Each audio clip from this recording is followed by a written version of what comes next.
Jadi kalau Andika ini seperti mahasiswa yang baru tingkat persiapan ya. Jadi dia tidak melihat undang-undang itu secara utuh. Dia hanya melihat tap MPRS tidak ada secara detail. Jadi sengaja ini tulisan ini saya buat itu dengan pemahaman mereka yang merasa dirinya tentara, mereka yang merasa dirinya jenderal harus belajar banyak. Bukan berarti kalau jenderal itu tahu segalanya. Kalau ternyata ini sebuah kajian, orang yang ngomong itu saja bisa dikenakan pasal 107.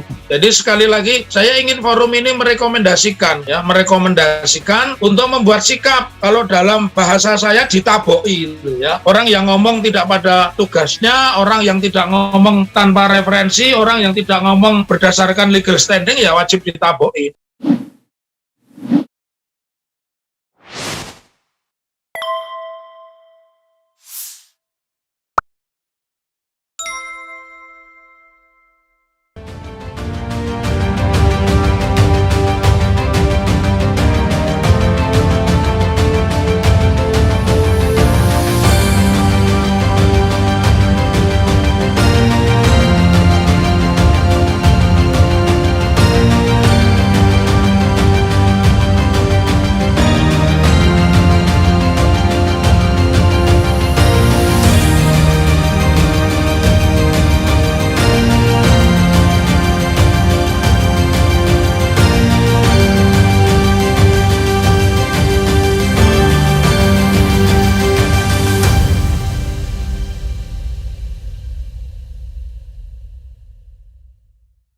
Bismillahirrahmanirrahim. Assalamualaikum warahmatullahi wabarakatuh.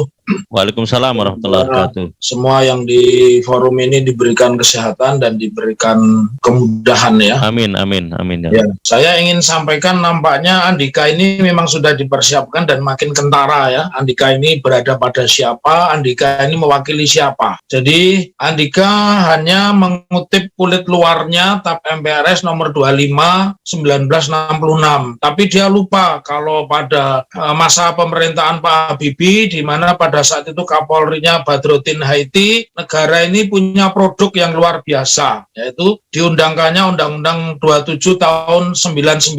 Lanjut Ustadz, selamat halaman 3. Andika ini sama dengan menteri-menteri yang lain, tokoh-tokoh yang lain, dia sangat karbitan ya. Jadi saya melihatnya ini bukan murni dari Andika, karena sudah disetel, ada sebuah proses diskusi seolah-olah ya, padahal ada aturan kedua selain TAP MPRS nomor 2000 Romawi 25 tahun 66 itu ada ya. Ini aturan kedua itu digunakan negara untuk memberangus komunisme dan itu dimasukkan di dalam pasal KUHP, ialah pasal 107 Undang-Undang nomor 27 tahun 1999. Jelas itu tentang perubahan KUHP yang bunyinya berkaitan dengan kejahatan terhadap keamanan negara ya. Sangat disayangkan ya kalau seorang jenderal itu terburu-buru begitu ya. Apapun namanya, ketika orang sudah disebut jenderal, apalagi jenderal lengkap bintang 4, tentu referensinya banyak.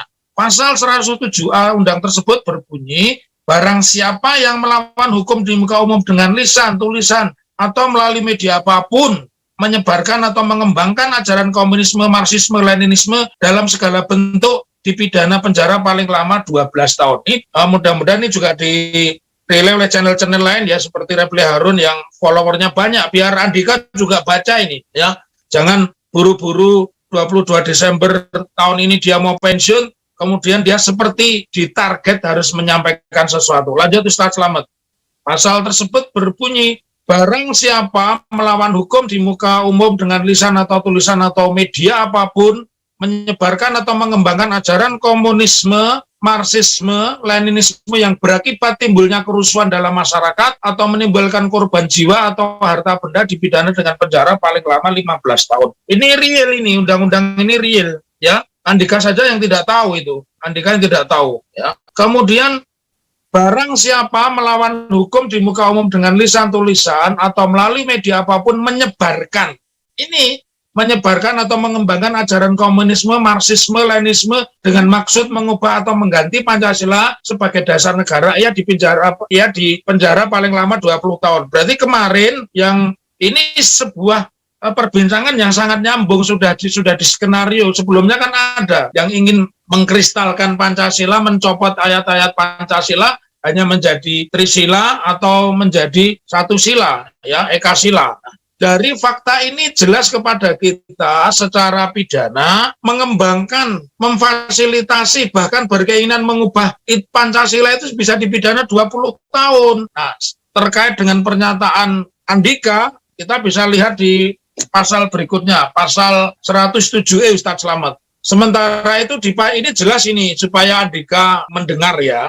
Dan saya yakin forum ini tidak cukup di sini. Forum ini harus memunculkan deklarasi, katakanlah semacam petisi 50, minimal petisi yang ditandatangani oleh orang-orang yang ada di forum ini. Saya inginkan itu. Sementara pasal 107E berbunyi dipidana penjara paling lama 15 tahun dijatuhkan untuk mereka yang mendirikan organisasi yang diketahui atau diduga menganut ajaran komunisme, marxisme dalam segala bentuk dan perwujudannya. Yang kedua, Andika bisa kena pasal ini. Mereka yang mengadakan hubungan ya dengan atau memberikan bantuan kepada organisasi baik di dalam maupun di luar negeri yang berasaskan komunisme, marxisme, leninisme atau dalam segala bentuknya dengan maksud mengubah dasar negara atau menggulingkan pemerintahan yang sah. Jadi kalau Andika ini seperti mahasiswa yang baru tingkat persiapan ya. Jadi dia tidak melihat undang-undang itu secara utuh. Dia hanya melihat TAP MPRS tidak ada secara detail.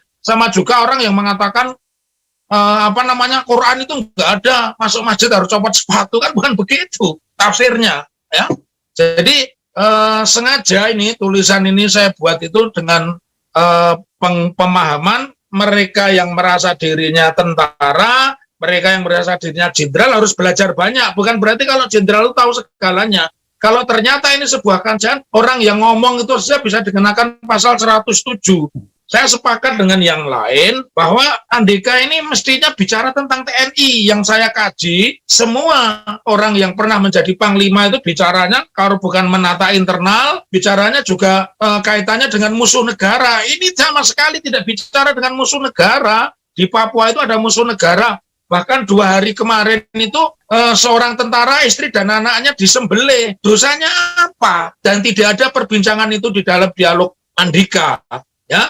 Jadi memang butuh sebuah sikap dari kita sendiri dan dari Andika bahwa dia nggak benar, dia harus dimengertikan itu. Tidak sembarang dia mengatakan tidak diatur, menyebarkan saja diatur, apalagi bekerja sama, ya bekerja sama saja dilarang, apalagi memberikan kesempatan. Jelas itu pasal-pasal ini. Lanjut Ustadz Slamet. Nah, undang-undang ini karena undang-undang ini tidak pernah dicabut, ya. Jadi ya kita bisa maklum lah bagaimana polisi di masa Tito Karnavian ini kan paling Islamofobia kan. Dia juga bicara tentang Ahok kan, berusaha bagaimana dulu Ahok tidak jadi tersangka kalau lihat rekaman videonya.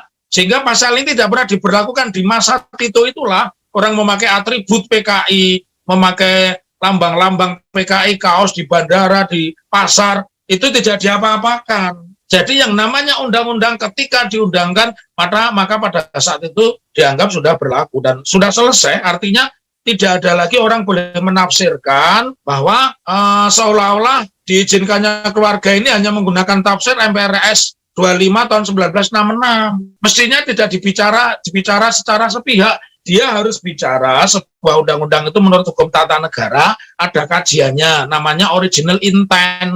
Kalau tidak ada penjelasannya, dibaca naskah asli original intentnya berbunyi seperti apa. Karena itu kalau Andika mengatakan bahwa tidak terdapat di dalam TAP MPRS nomor 25/1966 tentang larangan penyebaran Leninisme dan sebagainya, saya pikir ya perlu belajar dulu itu. Dan terakhir, jadi sekali lagi saya ingin forum ini merekomendasikan untuk membuat sikap, kalau dalam bahasa saya ditaboi gitu ya. Orang yang ngomong tidak pada tugasnya, orang yang tidak ngomong tanpa referensi, orang yang tidak ngomong berdasarkan legal standing ya wajib ditaboi. Jadi kita nggak masalah, karena tentara itu dari ujung kaki sampai ujung kepala, topi, pangkat itu kita yang bayarin semua lewat pajak ya. Begitu kepada seluruh peserta diskusi pada pagi hari ini. Sekali lagi saya mohon maaf, dan kita tidak cukup bahwa dalam diskusi PKI dan Onderbonya antara larangan dan peluang ini sekedar menyampaikan pernyataan, tetapi kita harus membuat sikap, resolusi. Itu harus dicabut pernyataan itu dan tidak boleh, karena pada akhirnya yang jadi korban juga kita semua itu, ya. Anak-anak PII, peristiwa Kanigoro di Solo ini juga ada peristiwa Pucang Sawit, anak-anak PII disuruh pawai kemudian dibantai, itu masih melekat dalam ingatan kami keluarga besar PII. Jadi nggak ada kata selain Andika Perkasa itu mencabut pernyataannya, yang kedua Andika kalau dengan kebesaran hatinya dia meminta maaf, dan yang ketiga saya minta dia belajar tentang larangan menyebarkan lambang-lambang dan ajaran PKI sesuai dengan Undang-Undang 27 1999 yang berbunyi perubahan atas Kitab Undang-Undang Hukum Pidana berkaitan dengan kejahatan terhadap keamanan negara. Begitu untuk semuanya, mohon maaf sekali lagi, salam sukses semua, semoga kita diijabahi dan kita bertemu dengan Syawal. Amin, amin ya robbal alamin. Assalamualaikum warahmatullahi wabarakatuh. Waalaikumsalam warahmatullahi wabarakatuh. Terima kasih Dr. Muhammad Taufik.